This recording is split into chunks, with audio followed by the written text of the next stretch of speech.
welcome back to the channel today, guys, for more Eminence in Shadow greatness. And we got our normal stuff, you know, Sid being the lovable goofball, Bulk and Skull just being absolutely worthless, and Alexia being a secret murderer. What more could you want? And you know, guys, I've really come to actually enjoy the opening for this show a lot. When I first heard it, I was like, yeah, this is a good opening. It's a good song. The song's catchy. But every time I sit down and listen to it each week, I feel like I start to like it more and more. And I really do. I enjoy it. I feel like the opening is becoming as much of a joy as the show itself each week. And we had an interesting episode today, you know? We started a new arc. We're getting new bad guys in for Sid to just wipe away in one hit. You know, more fun. So without further ado, let's just get straight into it and talk about the Eminence in Shadow, episode 6 today. So our episode begins today with a murder, actually, in the capital, as we see that these people are going around impersonating Shadow Garden. This man's literally walking around on repeat saying, "We are Shadow Garden," as they're just killing people left and right. And it's kind of gruesome. He splatters him all over the wall. As we know from our previous episode, there's a bunch of these people actually impersonating them, going around the whole capital, trying to slander their name. So, Shadow Garden is on high alert for these people. As we transition to Bulk and Skull literally asking Sid, like, so how things go with the princess, if you know what I mean, compadre. Sid just tells him, like, we just broke up and that was it, man. Like, what do you want me to say? And let me just say, I felt highly uncomfortable with Bulk and Skull kissing the screen right here. I felt offended, like I was going to be assaulted. Don't ever do that again, Eminence in Shadow. They tell Sid that, yo, you're hopeless, man, but fine. Since you're such a wimp, I know a place of business that can help you out. And unfortunately, no, not the fun kind of place you guys are thinking. He's talking about Mitsugoshi, the one everyone's talking about. They sell all kinds of stuff no one's ever seen before. They have this thing called chocolate, and it's tasty as hell. So Sid tells them, alright, we'll go, and they start heading down there. And it's here we actually transition to Iris and Alexia meeting up with the girl that we saw in our previous episode, as they say, first, take a look at this. As we see the artifact that we saw in our previous episode again. Iris says, after the incident the other day, we confiscated it from a facility belonging to an organization that call themselves the Cult of Diablos. But we don't know anything about it just yet. So, Sherry Barnett. And I'll be real, guys, when I saw the name, I thought to myself, like, oh, is this Sherry Birkin? Do we get another video game reference? But no, my brain's just stupid. It's Sherry Burnett. We would like to ask you, the most brilliant mind of the kingdom, to decipher this artifact. No researcher in this field is better than you. As Alexia adds that the rumors have spread to neighboring schools. I've heard of you at the Academy for Dark Knights. As her dad tells her that this is a good opportunity, you should really take it. He says, one day you will travel the world with your research. Speaking as the assistant principal of the Midgar Academy of Science, I personally think it's a good idea. As he says, have faith in yourself. If anyone can do it, you can. And guys, every time they do this with an anime character's face or eyes or glasses, this is the most suspicious thing in the world, dude. Where they blur out their eyes, show like, you can't even see their eyes through the glasses, or they put their hair in front of it. It's the most suspicious thing ever. I'm instantly on guard of her father now. Iris says, I doubt this will be necessary, but just in case, I'll assign the Crimson Order to keep watch over you. They are a small order as of yet, but they are knights I can trust. I did kind of put them together myself. As Alexia says, I want to help too, and she continues by saying, I have to know. What do they want? Who are they really? As Iris tells her, very well. And it's here we transition to the department store with the chocolates. And guys, let me say this now. There's no place that's worth waiting 80 minutes to get into for. There's not a single place. If I saw that, I would have immediately left. Ain't no way I'm standing there 80 minutes for some chocolate, bro. That shit better end up being like the golden egg from Willy Wonka at that point, if I'm waiting 80 minutes for it. And as they're waiting in that 80-minute line, the sign girl actually comes up and approaches Sid and says, "I was hoping you'd be interested in taking a survey of mine." Bulk and Skull jump up and be like, "Yo, we'll kindly take some surveys right here, right now, ma'am." She just looks at him and says, "Kindly fuck off." And as we transition to Sid and this girl, I'm really glad he brings this up when he says that it's just like a department store from my old world. Like, what is this world? Like, what is the technology of this world? That's like my biggest question I have. Like, they have horse-drawn carriages, but then they have department stores like this that literally looks like a J.C. Penney's, bro. Like, what is this world? If you... I want you guys to tell me that in the comments, actually. Seriously. Like, what is the technology of this world, actually? Now, she eventually leads him to a big-ass, like, house on top of this department store. And as he opens it up, he just sees all these people bowing to him. And a throne there. As we just hear, "We have long awaited your arrival at our establishment." Sid's just like, "Ah, Gamma, this is your store?" And she tells him, "Yes. I took it upon myself to recreate in what meager way I could part of the wisdom you have shared with me." As Sid sits there and thinks like, "Oh, I guess I did used to tell them some random bullshit from my old life, huh?" What was it? The wisdom of the shadows. That sounds like some BS. As we transition to a flashback, actually, of them as kids together. And Sid really did gather all these girls at a young age, didn't he? He low-key kind of groomed them in a way, too. But, well, we'll let that go. Sid says that Gamma here is pretty smart. I would even say she's the smartest of the Seven Shadows. But she has absolutely no athletic ability, as she literally just face plants spectacularly, I might add, onto the ground. And it's wild, man. Just, they're all quirky in their own ways. Now, our boy Sid sits on the throne and says, yes, I love it. I feel like a king, like I've truly become the Eminence in Shadow. As Sid asks her that, "So, would you say this shop of yours is turning a decent profit?" She says, "Certainly. We currently have franchises in the major cities in and outside of the kingdom. And we're using a mail order system to expand our influence to more remote regions.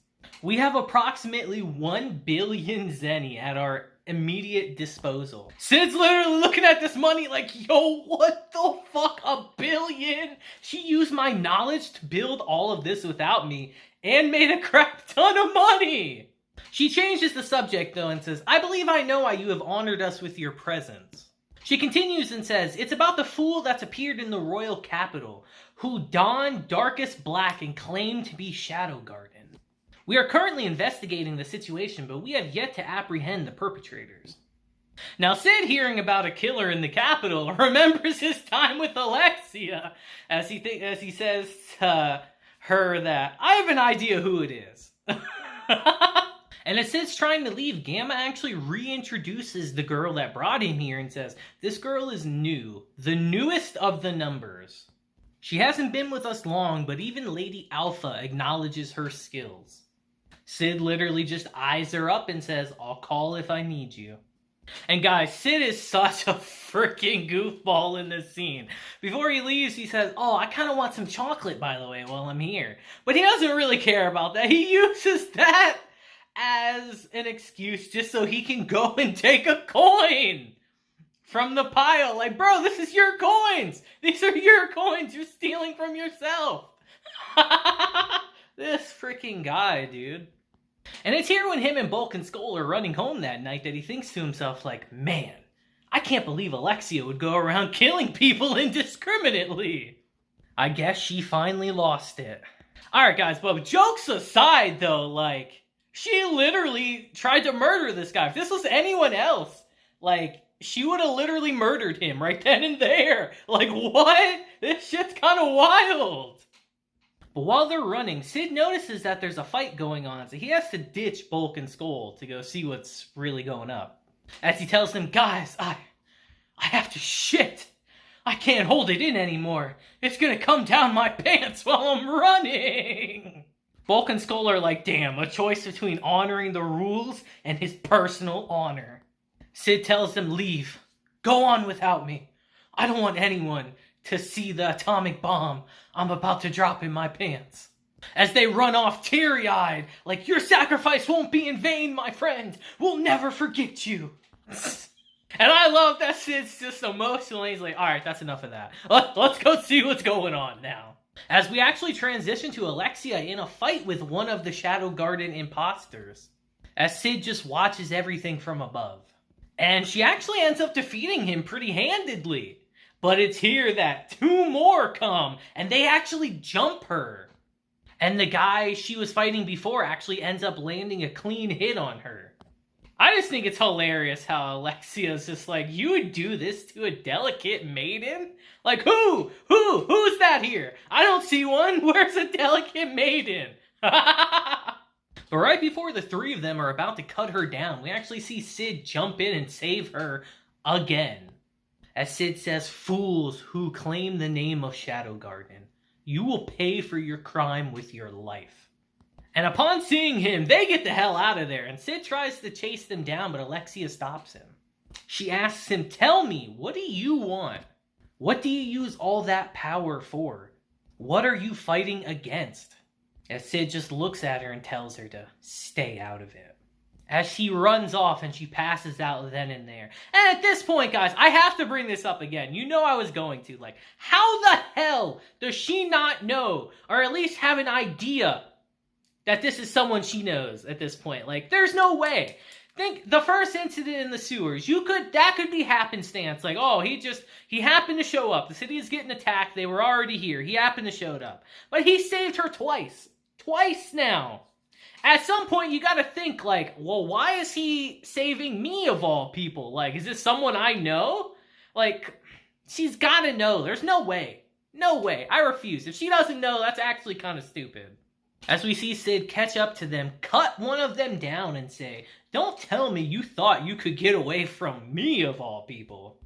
As we just hear New in the background say, brilliant. Please, let me handle the rest. I shall get information from them. Sid just tells her, don't mess up, as he walks away. As this guy charges at her, and she absolutely destroys him in the blink of an eye. As she tells him that I'm not as forgiving as Lord Shadow.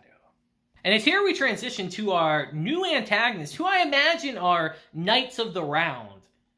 People that Zenin was a part of. As they say that, so the killer has gotten himself killed. What do we do about it, Mr. Gaunt Knight? As he says, nothing. We've learned the whereabouts of the item in question. Retrieving it is our top priority. And I gotta say, this guy's got a pretty cool design. He does. And it's here we transition to a conversation between Alexia and Iris, as she says, so, you're saying that the killer is not from Shadow Garden, but is from a different organization that falsely assumed the name? As Alexia says, that's what Shadow told me. And it's here we see that Iris is remembering her encounter with Alpha, and it really apparently left a deep impression on her, because she's let Alpha live in her head rent-free since the incident happened. As Iris says, we may find something once the artifact is deciphered. And Alexia asks her, Shadow Garden or the Cult of Diablos? Who do you think is your real enemy? And I really like Iris's response here, because it's the truth, as she says, both. I won't allow anyone to wreak havoc in my kingdom. And it's here we transition back to our background character speedrun missions. As literally everyone just starts calling Sid like, oh, that's the guy that shit his pants. Like, bro, do you know how bad that would be to be called that at, like, your school? To just be known as the guy that shit his pants? Yeah, I don't know if I could deal with that. Whether I wanted to be a background character or not. But in this scene, we also see the reason why they got the chocolate, as they try to give them to the girls that they like, you know? We see Bulk try to give it to this upper-class lady, and she just looks absolutely disgusted. Like, oh my god, ew. Sid's just like, nothing less for my hand-picked, natural-born background character. Like, bro, literally her betrothed comes up and puts him in a headlock like, you got something to say to her? And it's here we transition to Skull's turn at it, and bro, he's such a creeper! This little notebook he has is legit like criminal, bro. And I think it's hilarious how when he actually goes to the girls, he's like, yo, my stalker is here! Like, nah, he's way worse than Bulk. As Sid says to himself that, I guess I'll just give this chocolate to the first girl I come across. And who should that girl happen to be but the one we met at our previous episode's end? The researcher, who, to my knowledge, I don't think they've said her name in this. I might be going crazy and I might be blind, but I don't think they've said her name in this. I've been looking, but I couldn't find it. So, you guys let me know in the comments. I don't think they said her name at all. But Sid ends up giving her the chocolate as he walks off. And she's just standing there like, yo, what the fuck just happened? Aren't you the kid that was covered in blood? And it's here we transition to her actually studying this artifact as her dad comes in and says, well, you have some chocolate, huh? She tells him, yeah, a boy handed it to me this afternoon. Her dad just bends over and says, well, looks like I'm gonna be a grandpa soon. But really, he says, nah, he probably meant it to you as a gift. It's what we call love at first sight. And guys, who wouldn't fall in love with someone who helps them up that's just completely covered in blood? Like, it's so romantic. Her father tells her that your research is important, but you also need to learn how to interact with others. And in this scene, he starts coughing like crazy, so he appears to be sick. As he tells her that, don't worry about it, I'm feeling much better lately. I'm so lucky to have such a good daughter like you. As she reveals that she's actually adopted, so they're not blood related. As he tells her that you can do this, and our episode ends. And I don't know if it's just me becoming a bit more jaded over the years, but this is suspicious. Because during this scene, he also asks her how it's going with the artifact, and he seems really interested in that for some reason. I don't know. It just feels suspicious to me. I can't shake that feeling. But yet again, just another fun episode as we set up a new arc, new characters we're going to interact with, and Sid just being Sid. You know? Like, what more can I ask for with this fun series? So, I want you guys to tell me your favorite moment in the comments. I have a feeling it might be the shit scene, but, well, you never know. But let me know in the comments what your favorite scene is. Leave a like if you like the video too, guys, you know. It actually does help the channel, leaving a like and leaving a comment. It helps YouTube push the videos out more, so more people can enjoy the goofiness of this series. But until next time, guys, I hope you have a great day, week, month, and year. And until then, deuces, have a blessed day. And I should probably tell you guys this now, actually, while I'm thinking about it, that, again, I told you guys before, I live in Florida. And we're about to get hit with another hurricane. So, if for the next couple days the videos are all over the place or they don't come out, I'm just letting you guys know that's why. Just fair warning. But until next time, guys, hope you have a great day, and I'll see you guys